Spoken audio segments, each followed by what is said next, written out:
Докато някои семейства вече планират лятната отпуска, други се стягат за традиционните ремонти на дома. През годините на кризата българинът се научи всичко да майстори вкъщи, но много често парите и проклятието да ти влезе майстор в къщата не са единствената причина да задейства системата "направи си сам". По стара традиция ние обичаме ръка да пипне.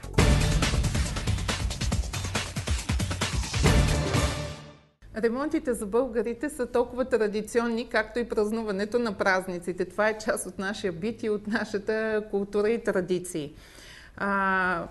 Оправи ли се времето, покаже ли се слънцето и ние почваме да мислим какво имам да си оправям вкъщи. Ние сме свикнали да си правиме както по-леките ремонти, козметични, така и ремонти, които са малко по-професионални и отнемат и изискват ресурс.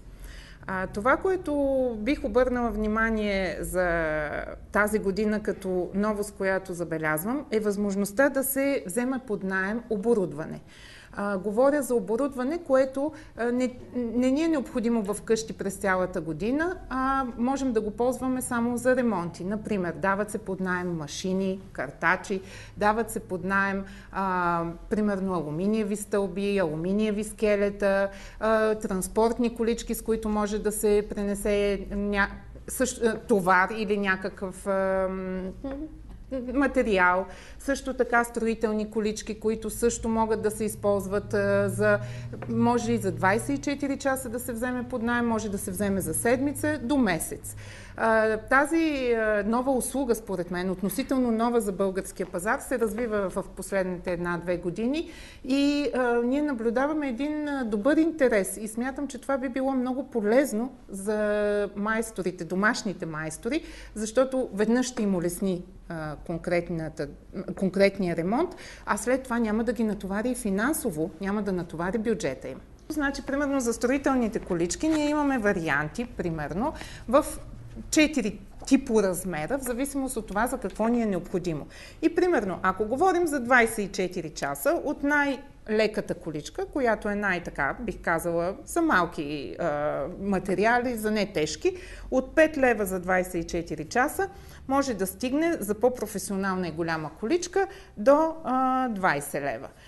Това говорим за 24 часа. Примерно за уикенд, което също е много удобно като вариант, цената е примерно от 10 до 35 лева. Пак зависи от количката.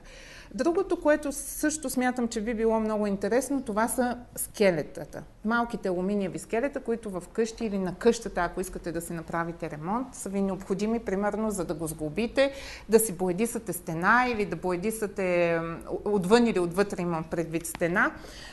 Вече за скелетата, в зависимост от височината, наемите варират, примерно за уикенд, ще кажа, около 50 лева. Всъщност уикенд 50 до 80 лева.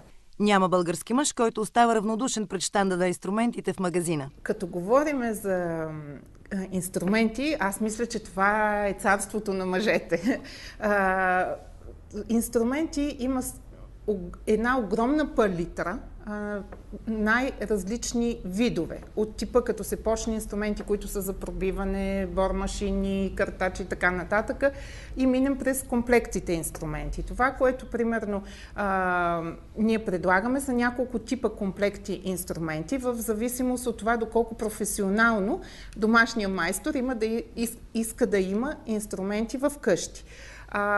Съответно, инструментите, вече самия набор в комплектите инструменти се различава по видове и по качество и съответно всеки може да си прецени спрямо бюджета и спрямо това какво иска да има на разположение в къщи, какво да си вземе. Това е един иновативен инструмент, който тепърва ние представяме на нашия пазар от тази година.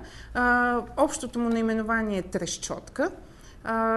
Това, което е интересно за този инструмент, е, че той може да се използва в размерите от 8 до 13 мм. Тоест той е универсален в този диапазон. И в къщи домашния майстор може да има един инструмент, който да е универсален за употреба, изключително лек, изключително удобен, който да му седи под ръка и във всяка така ситуация да може да го използва без да търси. Той замества реално едно гидоре, в което вие имате различните размери по-отделно, трябва да слагате приставки, докато тук всичко е събрано в едно. Изключително удобен, изключително иновативен и интересен продукт, който ние предлагаме на нашия пазар точно с идеята за домашен майстор.